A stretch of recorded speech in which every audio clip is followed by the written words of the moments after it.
When you wake up every morning, what drives you? If you want to live a life of success, a life of complete success, happiness and fulfillment, you must find your purpose. You see, if you don't know what your purpose is, if you don't know what drives you, what inspires you, then you have no reason to improve your life. How can you improve your life if you have no reason to improve it? Your purpose is always something that lights a fire in you. I will do this no matter what. My family is counting on me. My friends are counting on me. I am counting on me. So write down your purpose. Carry it with you everywhere. Feel it deep and promise yourself every day you will live out your purpose with zero excuses. Why do you do what you do? Why do you do what you do? What's the reason? Why do you exist? What is the reason you wake up every day and do what you do? Is it for yourself? Or is it for the people who need you? Is it for the people who took care of you and now they're too weak to take care of themselves? So your why shouldn't be because of you. It should be because the people who need you. It should be because you love them enough to keep fighting.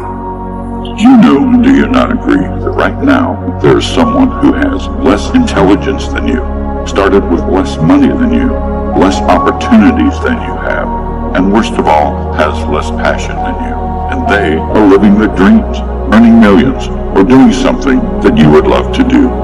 Someone has already done and is already doing what you want to do.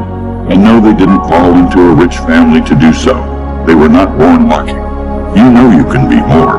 You can have more, do more, and be more. You know this. You wouldn't be listening otherwise. See, a lot of people, they're going to tell you not to fight for your dream because they didn't have the strength to fight for their dream. Make a decision today that I'm not doing this for a check. I'm not doing this for a house. I'm not doing this for a car. I'm doing this for my purpose. When you can't go a day without thinking about it, when you dream about it, wake up thinking about it and can't rest until you conquer it. When you don't mind sacrificing because of it, when nothing is greater than knowing you can conquer it, when you don't need the alarm clock to wake you because it's fueling every part of your soul, then you know your purpose. Your purpose is that fire, your reason for doing what you do. Why do you do what you do? Why do you want that success so bad? What is the fuel to your fire? Find your why. Your why will pull you up when you feel like you don't have the strength to get up anymore. Your why will keep you fighting when everyone else thinks you are out for the count. Why? Who are you fighting for? What drives? Is your purpose your family? Is it to prove the doubters wrong? Is it to prove yourself right? What is your purpose? Write down your purpose. Carry it with you everywhere. Feel it deep and promise yourself every day you will live your purpose with zero excuses. Your purpose, find it, and you will have no problem becoming a phenomenal success. Because purpose moves mountains. It moves mountains and opens up doors that didn't exist. It gives you the fire that you need to burn down the world of limitations. The water you need to drown doubt. Your why, your purpose, it's everything. Find it. Use it. You need to find something that drives you. Something that no matter what happens, this part of you does not change. This drive in you does not change. This purpose never dies. No matter how many times life knocks you down, your purpose pulls you up every time. This is the reason I will fight for my dreams. This is the reason I will not take no for an answer. You know you can be more. You can have more, do more, and be more. You know this. You wouldn't be listening otherwise. From this moment, there are no more excuses. Turn on your drive, turn on your passion, and turn off your fear. And then you will be successful. Be fearless. You can do this. You can do this. But you must find your why. Why do you want to do this so bad? Why do you want this so bad? What are you really doing it all for? What is your purpose? Successful people know their why, and they have a very clear purpose, a very clear vision. When you know your purpose, when it is clear why you are doing what you are doing, why you want what you want, write it down. Write it down and read it to yourself every day. There is nothing more powerful than a human being with purpose. With purpose, you will outwork anyone and everyone. You will get up early and stay up late. You will give more, do more, and become more. You will not give up when things go against you, which they will. You will fight on. Fight for your purpose, for your goals, for your dreams. Say it to yourself every day. From now on, regardless of the circumstances, I will achieve my dreams. I will achieve my dreams. I will regardless of any circumstances. Nothing will stop me. People say you can't change your career at 30. That's when you're meant to be settling down. You can't change your career at 35. You should have had it figured out by then. Oh my God, you're not married at 38? What the hell are you doing with your life? Who comes up with this stuff? I have no idea. But this stuff plagues so many people that I speak to. So many people open up to me and say, Jay, I just don't know how to change. Is it possible? What do you think this guy was before he became who he is? He used to be a PE teacher, right? Sports teacher at a high school. How about her? She was a telemarketer for 2 weeks. How about her? She applied to be a funeral director. It's incredible. What happens in society is that we're clouded by the noise of family expectations, the noise of our parents, the noise of our brothers and sisters' expectations. I grew up in a family where you could either be a doctor, a lawyer, or a failure, right? Those were my three options. Anything else would just count me as a failure. I would have failed. So basically I failed, right? I'm standing up here in front of you all as a failure. I lived as a monk for 3 years. I committed career suicide. I turned down 2 amazing corporate job offers when I graduated from business school. I shaved my hair, I wore robes, and lived out of a gym locker for 3 years. And I did that because I thought I was going to do something meaningful, help impact the world. And it was one of the best experiences of my life. But more than becoming a monk, what that trained me to do was drop out with the rules. People told me, if you come back in 3 years, you'll never get a job. They told me, if you become a monk, people are going to think you weird forever. No girl's ever going to talk to you. People told me, they were like, well, when you come back to real life, like, will you even be able to talk English?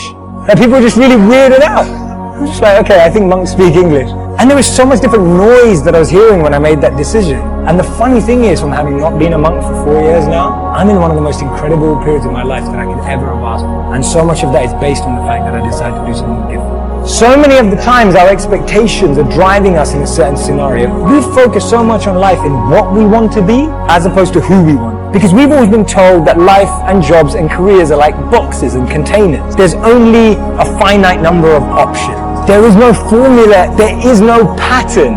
If you know what you're passionate about, if you know what you're good at, and you invest in that. People say follow your passions, I say forget that. Invest in your passion. If you're passionate about something, go and become the best at it. Go and do a course on it. Go and learn from the best. Go and find a mentor who's going to make you incredible at that trait. Not only will you be criticized and grow, you'll be able to find new things about yourself that you never knew. I was a 19-year-old kid, and I was miserable. I was in love with my high school sweetheart, and we were that couple that was really annoying. So we went to school together. We signed up for classes together. We shared a U-Haul on the way to school together. We lived in the same dorm together. We walked to class. We walked to breakfast in the morning and walked to class. I mean, we were just joined at the hip, and we were completely crazy infatuated in love. And then halfway through the first year of college, she discovered beer and other boys on the same night, and she cheated. I completely fell apart. I stopped going to class. I barely ate anything, certainly nothing healthy.